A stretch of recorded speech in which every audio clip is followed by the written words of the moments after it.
So, actually, merci beaucoup, Sophia. No, thank you very much. Yes, if you know me, I was born and raised in Geneva, gebürtiger Genfer, deshalb französisch, ja. Voilà. Alors, en deux mots, qu'est-ce que la traite de personnes? Quels sont les acteurs? Et qu'est-ce que nous pouvons faire? Et quelles sont nos ressources pour agir? Alors, pour que ça ne bouge pas. Voilà, excusez-moi. Donc, l'anglais est en bas. English text downstairs. Donc, quels sont les instruments juridiques et quels sont les mécanismes de mise en œuvre? Alors, ce matin, effectivement, on a un très brillant exposé de M. Bruyat qui nous a parlé de la Convention européenne et du mécanisme de cette convention, en particulier du comité Greta. Et là, j'aimerais juste dire que très souvent, et nous Européens, et même y compris nous Suisses, nous sommes trop modestes. Parce que dans le droit international, on doit se rendre compte que très souvent, c'est l'Europe, et en particulier dans le domaine des droits de l'homme, qui est à la pointe. Et qu'il y a beaucoup d'autres organisations, à commencer par les Africains, mais même parfois aussi l'ASEAN, regardent vers nous et essayent de nous imiter.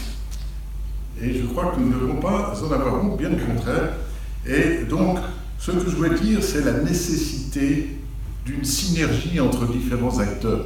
Parce que si on parle simplement des États, évidemment, en tant que juriste, et peut-être juriste international, on parle simplement des États. Ce sont les sujets de droit international, ce sont eux qui peuvent négocier les traités, les ratifier, les faire appliquer. Oui, mais pas seulement. Il y a aussi des organisations internationales qui vont bien sûr assister ces États. Et puis surtout, ce qu'on oublie, il y a de plus en plus des autorités locales, l'économie privée, comme vous venez de le dire, et pas simplement des fondations. Mais ce matin, on a mentionné Business and Human Rights, et je pense qu'effectivement, l'économie privée et les droits de l'homme, le lien est de plus en plus étroit. Et puis, ce qu'on oublie très souvent, c'est qu'il y a des communautés locales. Et je pense que spécialement nos amis qui sont en Afrique savent très bien que ces communautés locales ont d'autres dirigeants, d'autres règles, et que si nous prenons simplement nos règles venues de l'Europe et les transposons dans le Kivu ou je ne sais pas où, eh bien, je crois que nous sommes un peu sur une autre planète. Voilà.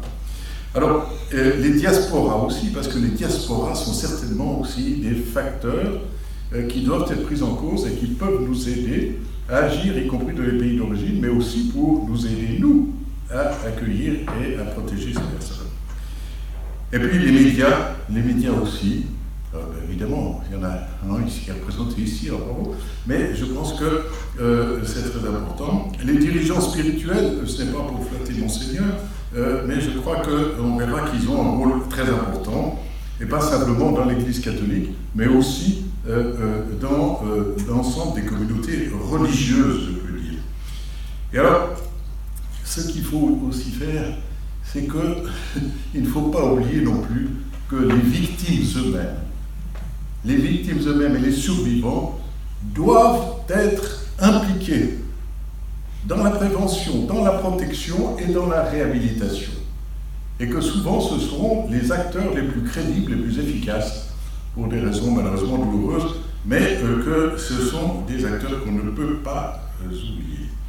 Alors tout à l'heure on disait, qu'est-ce que c'est la définition? Eh bien excusez-moi, je ne vais pas vous demander de lire tout cela, mais ça sort du rapport américain qui vient de sortir il y a une semaine. Et ce type Trafficking in Person Report du département d'État vous dit, à vrai dire, quel que soit le vocabulaire, c'est la même chose. Alors, sur le plan juridique, on peut ne pas être d'accord, mais le fait qu'ils disent, ben voilà, vous avez là un cadre, on dit même umbrella, hein, une sorte de parasol juridique qui vous traite tout et qui vous montre que, effectivement, soit une personne a été soumise à des pressions, soumise à une tromperie, et que cette personne a été exploitée. Et bien voilà, là on est dans le champ de notre examen. Alors après, qu'est-ce qu'on voit? C'est que voilà, ce rapport est sorti il y a exactement une semaine, le 20. Et je pense que ce rapport est très important. Il souligne aussi l'importance du rôle des gouvernements. Ce rapport est exclusivement consacré au rôle des gouvernements à l'intérieur de leur propre territoire. Alors vous verrez même d'ailleurs les recommandations pour la Suisse. Il y a aussi des recommandations évidemment pour le Nigeria, pour la République démocratique du Congo, etc. Je ne vous donne pas les détails, on va peut-être en parler plus tard. Mais, excusez-moi, je trouvais ce dessin assez touchant. Parce que ça vous montre que même dans des pays où on célèbre la liberté, on peut avoir des situations d'esclavage. Et que grâce à Dieu, il y a encore des gens, et pas simplement notre ami Chapat, il y a encore des gens qui font des dessins extrêmement impressionnants. Vous devinez la détresse de cette femme, et alors qu'elle voit toute la richesse, la beauté, la liberté de l'extérieur, du monde extérieur. Eh bien, merci à ce dessinateur, merci au Nord.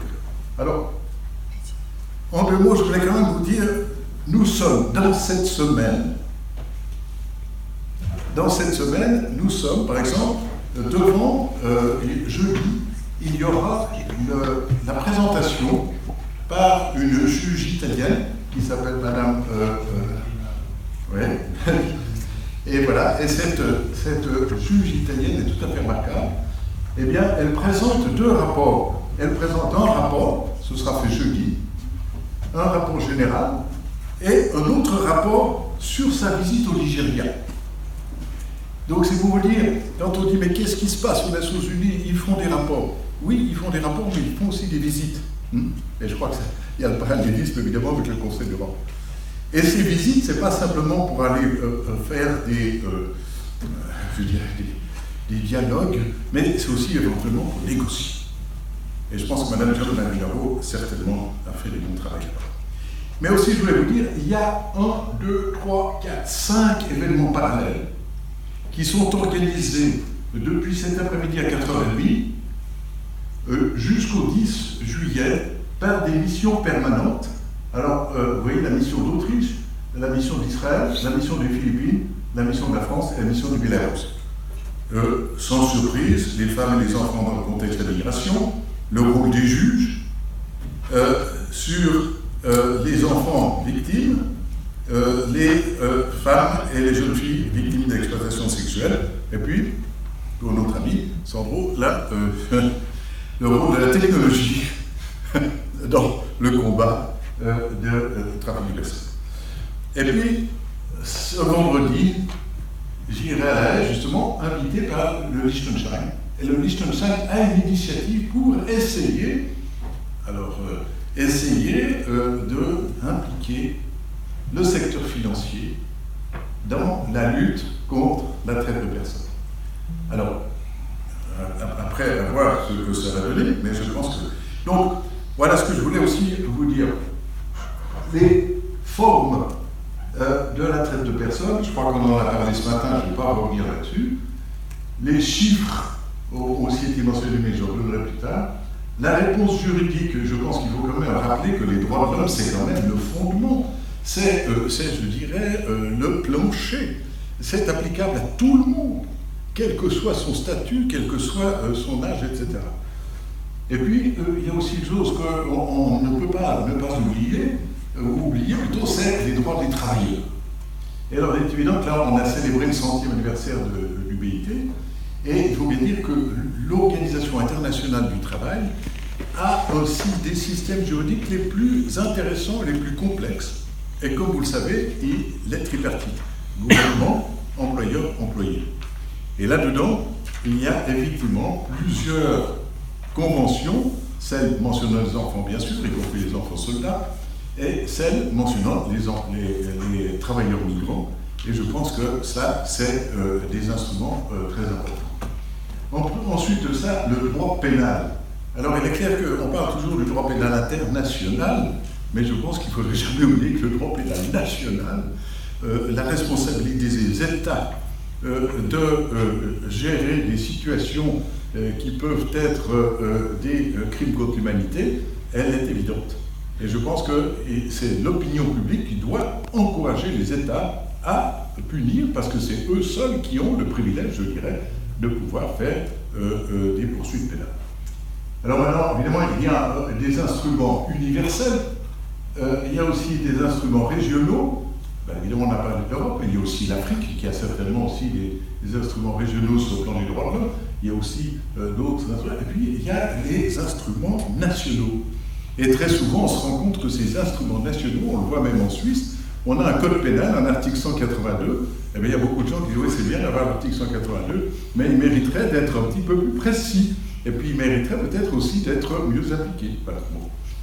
Alors, les mécanismes de mise en œuvre, comme je vous le montre là, est un gouvernement. Mais mon point essentiel, c'est de dire, nous avons absolument besoin de l'engagement de la société civile. Parce que sans la société civile, très souvent, les gouvernements, je ne veux pas dire s'endorment, mais perdent l'intérêt à poursuivre des criminels qui parfois même sont parmi leurs fonctionnaires, ou parfois sont des gens qui les ont aidés à être élus. Alors, je donne donc l'engagement complémentaire de la société civile, c'est évidemment l'économie privée, et là j'ai mis supply chains, c'est-à-dire les chaînes d'approvisionnement. Il est évident que là, on en parlait à déjeuner, les chaînes d'approvisionnement sont quelque chose de très difficile à contrôler, mais malgré tout, il faut le faire.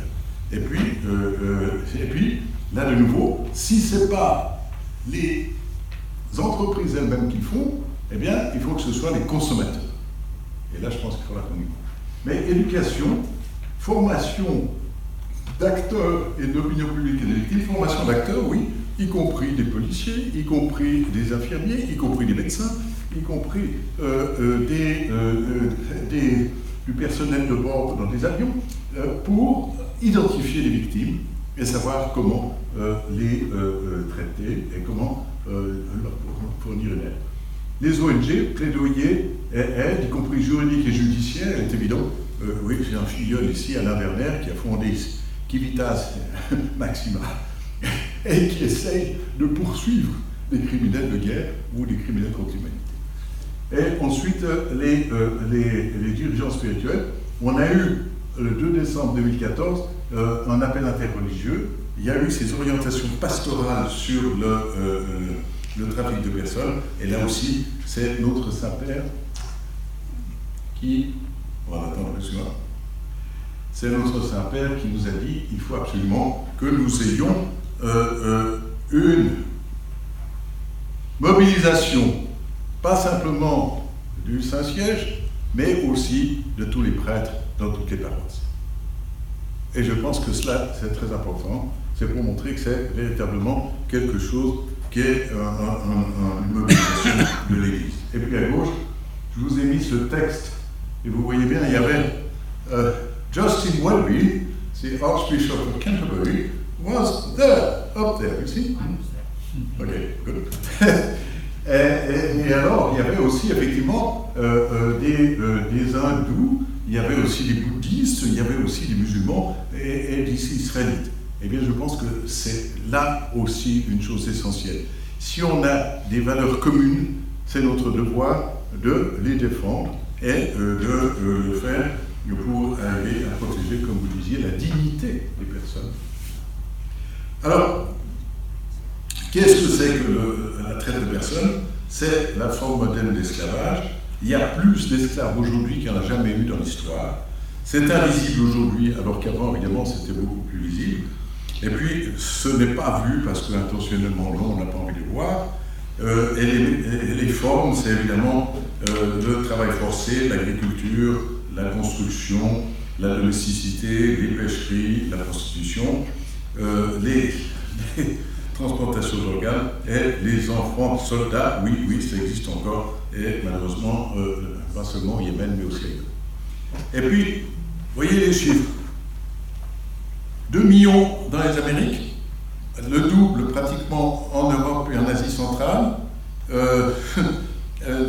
plus de 9 millions en Afrique, 1 million dans les pays arabes et 25 millions en Asie et Pacifique. Alors, les acteurs, je pense que ce n'est pas simplement les trafiquants, mais c'est aussi, comme je vous disais, les victimes. C'est aussi les entreprises, les individus qui emploient les victimes de trafic. C'est aussi les consommateurs. Alors ça aussi, les consommateurs, évidemment, se sentent mal à l'aise quand on leur dit « Est-ce que vous êtes très heureux d'avoir acheté une chemise sur le marché à 5 €? Est-ce que vous ne pensez pas qu'il y a là quelque chose d'anormal ?» Et puis, il y a aussi, évidemment, je dirais, les actionnaires, les dirigeants d'entreprise qui bénéficient de ce travail d'esclaves. Et on avait parlé parfois que même l'excellent chocolat suisse pouvait avoir un peu un goût amer dans certains pays, et que certains habits aussi. Et on parlait ce matin de ces patients riches qui achètent des organes, de ces médecins, de ces hôpitaux, de ces avocats qui aident ces transplantations. Et puis, cette marchandisation mondiale de l'être humain, y compris évidemment des enfants, pour adoption, mais là aussi, je crois qu'on en a parlé avec Émilie. Et puis, voilà. Alors, qu'est-ce qu'on peut faire? Je pense que la première chose qu'on doit faire, c'est absolument prendre conscience et faire prendre conscience qu'il y a un problème monstrueux, que nous vivons dans une situation complètement schizophrénique. Nous pensons que nous avons une civilisation très développée, que nous sommes un modèle de démocratie, un modèle de droits de l'homme, que jamais l'humanité n'a été aussi prospère et aussi libre et aussi intelligente et clairvoyante qu'aujourd'hui. Eh bien non. Deuxièmement, nous devons voir que la tâche est immense, mais qu'il y a des gens, des groupes qui ont réalisé des choses intéressantes et que ces bonnes pratiques méritent d'être rassemblées, partagées.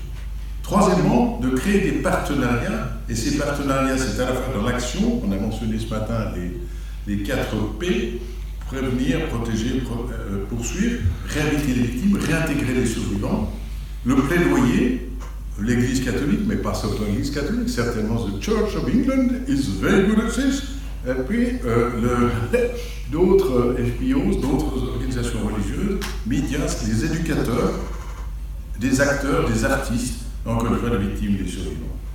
La diplomatie humanitaire, oui, parce qu'au sein des Nations Unies, il n'y a pas simplement Mme John Marinaro, mais il y a aussi d'autres rapporteurs spéciaux, et il y a aussi certainement des missions. Et puis UNODC, c'est une organisation des Nations Unies qui est basée à Vienne et qui est spécialisée, on va dire, dans la poursuite de la traite de personnes. Les organisations régionales, bien sûr, je mets en premier le Conseil d'Europe, mais l'OSCE, l'Organisation pour la sécurité et la coopération, a une ambassadrice contre la traite de personnes, une femme tout à fait remarquable. Les gouvernements, la société civile, etc. Alors, je pense aussi, et on a déjà parlé ce matin, il faut absolument ne pas oublier les causes profondes de ce phénomène. Et que ces causes profondes, c'est aussi souvent les conflits. Il est évident que les victimes de conflits seront beaucoup plus vulnérables à la traite que des personnes qui seraient tranquillement chez eux. Le crime, le manque de développement, le manque d'éducation, le manque de travail. Et à ce moment-là, on accepte n'importe quoi, ou on accepte même des travaux qui ensuite se révéleront, des offres de travail qui se révéleront des pièges. Et je me permets de dire, prions pour les victimes, pour ceux qui les aident, et pour la conversion, non seulement des trafiquants, mais aussi des clients. Alors, ressources d'action, eh bien, avec Yves Reichenbach, on a fait ce site Christus Liberat. Alors, voyez-le, on a essayé de mettre là-dessus toute une série de choses, évidemment, qui comportent des déclarations du Saint-Père, mais on a aussi mis d'autres choses de gouvernement, d'organisations internationales. Je pense que ça vaut la peine de voir et que nous avons là de nombreuses choses à partager. Alors, parmi les héros, j'en cite juste un, parmi les héros que mentionne le rapport du département d'État qui est sorti la semaine dernière, eh bien, il y a cette sœur italienne, cette religieuse italienne, Gabriella Bottani, et par exemple, qu'est-ce qu'elle a fait? Eh bien, elle a créé Talita Cum, qui est un réseau de religieuses catholiques. Et je crois que nous avons ici quelqu'un qui connaît et qui a véritablement fait un travail tout à fait intéressant. Et là, on se rend compte que souvent, sans avoir la même reconnaissance internationale, il y a quantité de religieuses et religieux qui font un travail extraordinaire pour protéger et sauvegarder les victimes et les survivants. Et alors, pourquoi je reviens à l'interreligieux? Parce que je pense que là, cette citation de notre pape Francis dit la liberté religieuse est essentielle. Et la liberté religieuse est essentielle parce qu'elle va nous permettre d'avoir des relations avec d'autres religions, et à la place d'avoir un conflit de civilisation, nous pourrons partager des valeurs universelles d'humanité et coopérer en vue du bien commun. Et personnellement, je pense que c'est une chose que nous devrions essayer, parce que la lutte contre la traite de personnes, encore une fois, est un combat très complexe et qui mérite d'avoir une coalition. Et alors, aussi, ce que je vais vous dire, c'est que, vous voyez, par exemple, vous avez là un manuel Greta. Hein? Et pourquoi? On se rend compte que, par exemple, la personne qui est là, Nicolas Lecauz, c'est un officier supérieur français, de la gendarmerie. Bon, moi je l'ai connu par l'Institut de San Remo. Et alors, elle lui-même m'a dit, vous savez, la traite de personnes, je connais bien et je suis très engagé là. Eh bien, je peux vous dire que nous l'avons invité en débat le 8 octobre à Paris, parce que nous faisons, et vous êtes tous invités si vous êtes à Paris, nous faisons à Paris un colloque justement sur la traite de personnes entre l'Afrique et l'Europe. Et Nicolas Lecauz, je lui ai envoyé un mail et 3 minutes après, il me répondait enchanté de répondre à votre invitation. Donc c'est pour vous dire, il y a des gens qui sont non seulement des hauts fonctionnaires, mais qui, je peux dire, sont des gens qui s'engagent et qui ont une compétence extraordinaire. Et alors parmi d'autres, par exemple, vous avez aussi des réseaux CodeNet. C'est Caritas. Et alors Caritas dit aussi, voilà, nous ce qu'on fait, on essaye d'améliorer la prise de conscience, de lutter contre les causes, d'essayer de plaider en faveur de la migration et d'avoir de meilleures lois. Parce que c'est évident que les lois, il ne faut pas les ignorer non plus, bien sûr. Puis de coopérer avec les autorités, les églises et les acteurs de la société civile, évidemment, d'aider les survivants. Maintenant, un point, plusieurs d'entre vous faisons de l'enseignement, et je crois que malgré tout, il est très important d'avoir de l'enseignement. Parce que ici, vous avez l'université de Nottingham qui fait un cours en ligne, gratuit. Donc, qui fait un cours en ligne pour précisément sensibiliser les gens à l'importance de cela et à dire, voilà. Et voilà, ça c'est par exemple les chiffres, et ça c'est aussi des cartes qu'a publié le rapport américain et qui montre toutes ces couleurs. Mais ce n'est pas parce que les pays sont en vert qu'il n'y a rien. Là aussi, malheureusement, quelle est la couleur du Congo? Excusez-moi, mais là aussi, Syrie, Arabie Saoudite, Iran, Turkménistan, Bhoutan, Sri Lanka, la Chine, Papouasie, et voilà. Donc, on a et je pense que là je vous laisserai avec ça, on a avec il y a une série de sites qui vous permettront de trouver des bonnes pratiques. Et je pense que c'est ce que nous les avons mis là-dessus, des organisations, aussi pour des organisations religieuses. Donc encore une fois, la formation, l'accueil et le partenariat. Et voilà. Eh bien, je vous remercie et je serai heureux de continuer cette discussion et cette collaboration avec vous. En tout cas, je vais vous dire que lors de Malte, on essaye nous aussi de collaborer et on sera heureux de continuer à collaborer avec vous, que ce soit avec Monseigneur à l'Académie pontificale, mais que ce soit aussi avec le Forum Engelberg. Et merci en tout cas de m'avoir donné la parole.